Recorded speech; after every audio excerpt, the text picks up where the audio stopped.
Chapter 5. Let Them Eat Cake. Apothecary! Apothecary, come quickly!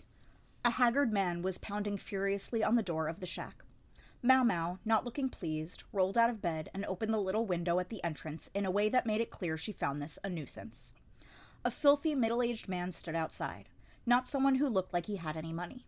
She was about to close the window and pretend she hadn't seen anything. "I know you can hear me!" Damn it. She didn't want to deal with this. Why would he come to her shop anyway? He'd probably come to her old man once, tugged at his heartstrings until some charity had been forthcoming. This was why her father never had any money. What happened to the old guy who used to be here? He's gone. Went to find his fortune. What? Don't bullshit me. The man pounded angrily on the door of the tumble-down house, but Maomao only gave him a cold stare. She even found herself grunting, somewhat in spite of herself.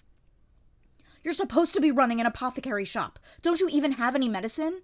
"Yeah, I'm running an apothecary shop, all right. As a business, that means money talks." Maomao would hardly be averse to seeing the man if he had cash, but he didn't seem to be here in that kind of good faith. "You take money from the poor and needy?" "If you can't pay, then stay away. It's because the likes of you come rooting around that I have to live in this shack." Maomao gave the door a good rap herself to scare the man away. Cho hid behind her, holding a soup pot and a ladle. If anything happened, he would smack them together to make as much noise as possible. He might be impudent, but he had a decent head on his shoulders. It would be loud enough to bring someone from the Verdigris' house. The visitor, though, had gone silent. Maomao hated this sort. If people thought you'd hand out donations to them, they wouldn't hesitate to take advantage of you. The man's grimy face broke into a scowl when he saw Maomao wasn't going to give in. He leaned weakly against the door. "If it's money you want, I'll pay you. Not right away, but I swear I will, so please come look. My child!" The old collapse in a crying heap routine. Nice. Still, the man sat there with his head down, showing no sign of moving. "Now we can't get out the door," Maomao thought. "Hey, Freckles." Cho, still holding the cooking utensils, was glancing at her. "This is ridiculous," Maomao thought. But despite her frustration, she grabbed a brush off the table and plunged it into some ink. She opened a beat-up old cupboard, revealing a sheaf of paper and some wood strips. She took out one of the strips and jotted something on it, then flung it at the man. "Can you at least write your name?" After a beat, the man said, "No, I can't." "Thought not." Next, she tossed the knife to him. "Use that to make your mark. Just your thumb's plenty." The man squinted at the wood strip, but he couldn't possibly read what was on it. "What does it say?" he asked. "That you'll pay for the treatment. It's an IOU." Reluctantly, the man pressed the knife into the pad of his thumb, then made a mark in blood on the strip. "Seems like a lot of trouble," Cho muttered from behind her, but she nudged him with her toe to shut him up. "This all right?"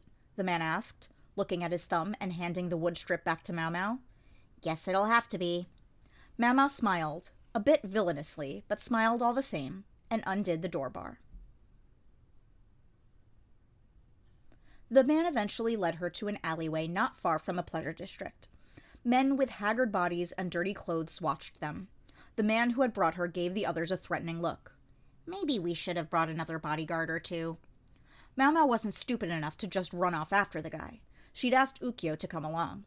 He might be a bit excitable, but as the head of the men servants, he knew his way around rough company. "What'd we come out all the way here for?" Ukyo asked.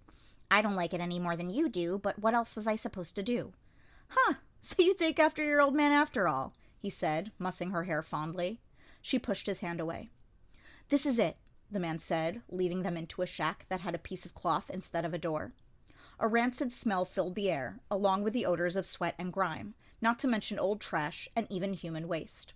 A child, not so different in age from Cho, lay on top of something dirty. It might have been a reed mat, or maybe rushes. Maomao couldn't tell. Beside her, a rather older child looked at the man with empty eyes.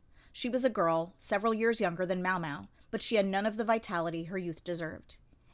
"Daddy?" She must have cried all her tears long ago, for her cheeks were dry as she looked at the man. "Here she is! I'm begging you, examine her!" Wordlessly, Maomao looked at the girl lying on the mat. The color of her arms and legs was dull. Her body spasmed occasionally, and the smell of waste was probably due to whatever was coming out of her. Her hair was such a mess that it was hard to tell whether she was a boy or a girl, and she was terribly filthy. "How long has she been like this?" Since a few days ago. But even before that, her hand seemed to be bothering her, the older girl answered. Maomao wrapped a cloth around each of her own hands, as well as around her mouth, and then she approached the child. "Hey, what do you think you're doing?" the father demanded angrily. "What do you mean, what? She's sick, isn't she? I won't do anyone any good if I catch whatever she has, but if it bothers you that much, I don't have to look at her." Maomao glared at the man, and he lowered the hand he had raised, prompting Ukyo, who had come up behind him, to cross his arms as well. He'd probably been preparing to put the man's arm out of a joint if he turned violent. Overprotective, Maomao thought. She touched the child's hand. Circulation was poor. The blood wasn't reaching her fingertips, which were turning necrotic as if with frostbite. The place was drafty, to be sure, but not cold enough for that. Besides, the child almost looked paralyzed. Her eyes were open, and she made strange sounds occasionally, as if in a waking dream. "She's worse than this morning. What do we do, Daddy? She'll end up like Mommy." The father looked at his daughter, who looked about to cry, and seemed at a loss. He scratched his head and crouched down. "Please, you've got to help her. I don't want to lose another family member." The older girl also fell to her knees, and both of them pressed their foreheads into the dirt floor. "Well, this is a rough one. Her mother died the same way?" Maomao asked. "No, she succumbed to a miscarriage." "A miscarriage?" Maomao looked at the spittle dribbling down the immobile girl's cheek. There was a layer of thick stuff around her mouth. "Have you been able to get her to eat anything?" "We gave her some congee, just a little." At that, Maomao looked over at the filthy stove, where she saw an ash-covered clay pot containing gruel the consistency of glue. It was hard to see much that looked like rice in it. It seemed to contain whatever they'd been able to scare up. "What exactly is in that?" she asked. Aside from the scarce rice, she saw what she took to be potatoes and various herbs. Did it also contain other grains? The older girl stumbled out of the house and returned with a handful of herbs. Nothing poisonous, but nothing nutritious either. The sort of grasses one ate to stave off starvation during times of famine. "I know this isn't it. What else?" Maomao asked, but the girl averted her eyes. "Nothing?" she pressed, and finally the girl gave in and opened a cupboard from which she produced some small cakes. Several of them, each carefully wrapped.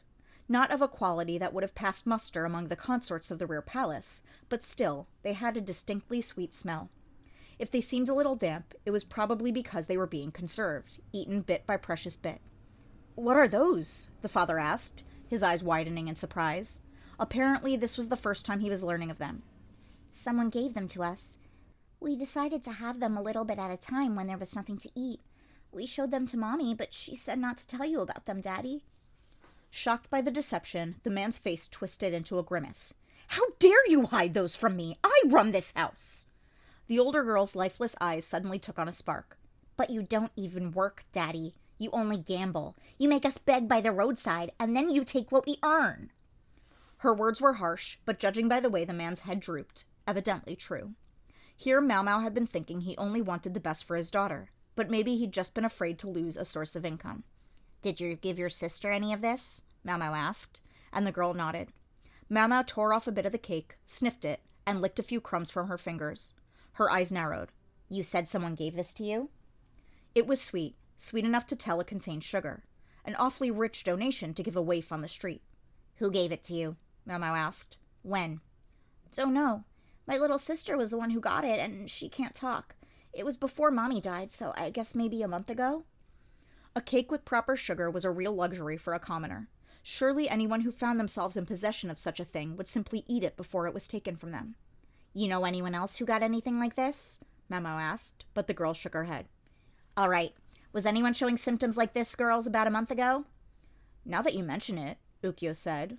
He always was a sharp one. When Maomao saw him leave, she turned back to the child. She removed the cloth from around her hands and mouth and picked the girl up. "Hey, what do you think you're doing?"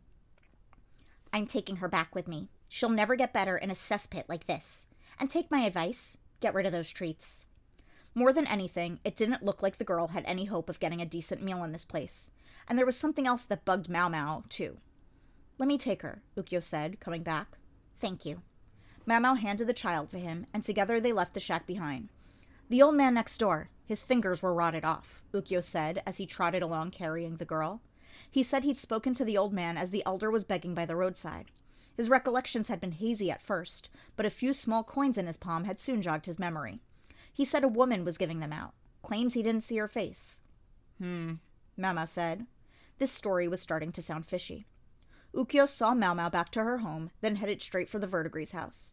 She tried to give him a few coins, but he said, "I'm used to protecting kids," and refused. It was how he'd always been.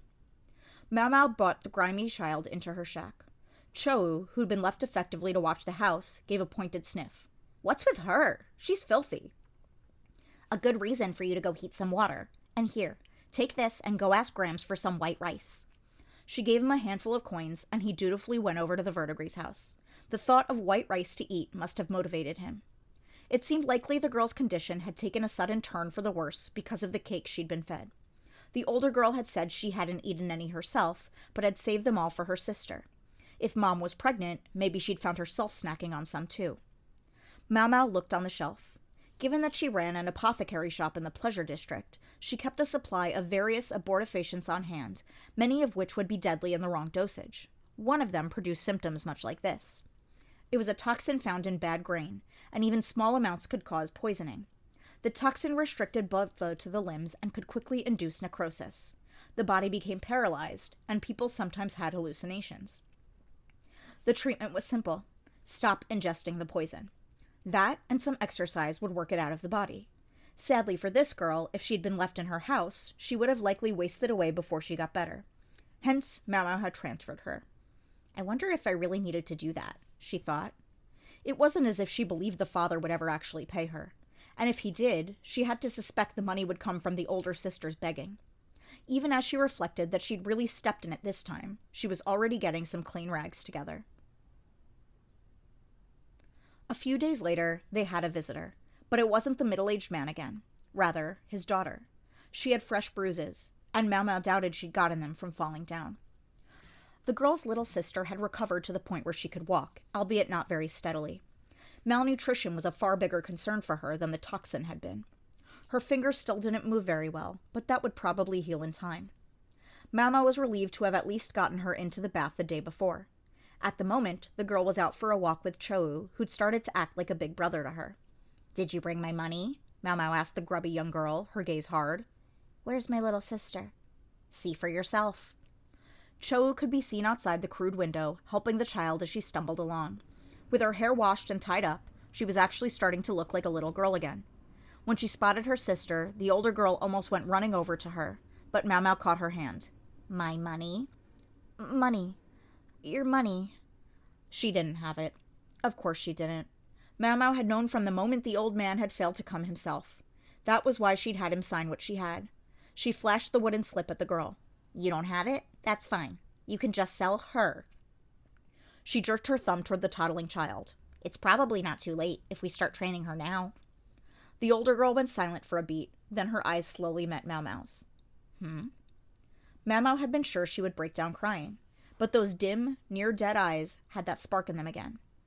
"I would bring more than a mute little girl," the older sister said, smacking herself demonstratively in the chest. A chest, Maomao noted, even less impressive than her own abysmal example. Maomao looked at the girl. "You're saying you'll take your sister's place? Do you know what you're volunteering for?" She leaned against the wall and scratched her shin with her toes. "I know full well, but it's either that or keep begging for the rest of my life. I'm sure he'll have me turning tricks before long anyway. Daddy takes away whatever little money I earn every day, so what's the difference?" She stamped her feet on the floor. Better to just go ahead and be a prostitute. Sometimes, young women came knocking on Maomao's door. Young women under the mistaken impression that the courtesans of the Verdigris house enjoyed a far better life than those on the lowest level of society. Knowing that Maomao was somehow connected to the place, they wanted her to put in a good word for them. The girl seemed to have come here with something similar in mind. Maomao gave her an appraising look, then sighed pointedly. "And you think you're worth that much? In your state, a farm girl fresh from the fields would fetch more than you." "But my little sister's in the same condition, and she can't even talk." "But she's younger than you are. That means quicker to learn discipline. Besides, you'd be surprised how many men out there prefer the silent types." She was being deliberately cruel, but the young woman's eyes remained fixed on her. The girl never averted her gaze. The light in her eyes only burned stronger. "I have to get out of there. It's that, or spend the rest of my life as the mud under his feet, and I'll take anything before that." Maomao put her pinky in her ear and started scratching industriously. It was a perfectly common story. When you were trapped in the mud, the harder you struggled to get free, the deeper you got sucked in. But maybe fighting was still better than not doing anything at all, just waiting to sink to your doom. Maomao liked the ones who tried to take matters into their own hands, even if it was futile, instead of waiting and hoping someone would miraculously show up to pull them out. Even so, she had no special reason to help this girl, but also no special reason to stop her. The lady who runs that brothel is the most miserly old hag in the entire capital, Maomao said. If she doesn't think you'll make her money, she won't give you the time of day. And if she does purchase you, she'll lowball you as hard as she can. The young woman still didn't flinch. If you come to her with nothing to offer but your own haggard body, she'll probably slap a collar on you so you don't run away. And if you manage to escape anyway, or at least try to, well, get ready to pay for it with a rib or two. Is that all? That would be nothing next to having my own father break my arm. I'm through living like a rat in a hole. So what do you do with your little sister? I'm sure the old lady will take her in once she sees that I'll work hard enough to cover both of us. The Verdigris' house was a practical place. If the girl could generate that sort of money, the madam would probably indulge her. If she can't make any use of you, neither of you will be any better than rats. Still looking less than pleased, Maomao went over to a chest of clothes and rifled through it, pulling out an outfit almost at random. One of the things she'd gotten at the used clothes shop. It bordered on the ostentatious, but she tossed it at the filthy young girl. Use the well to wash up. Everything, including your hair. It'll be cold. Too bad. If you have one solitary flea on you when you show up, she'll chase you away with a broom before you get in the door. The girl clutched the clothing and made for the well. What would happen to her after this was none of Maomao's concern. She'd chosen this path for herself. If she was going to regret it, then she could stay in the mud until she sank out of sight.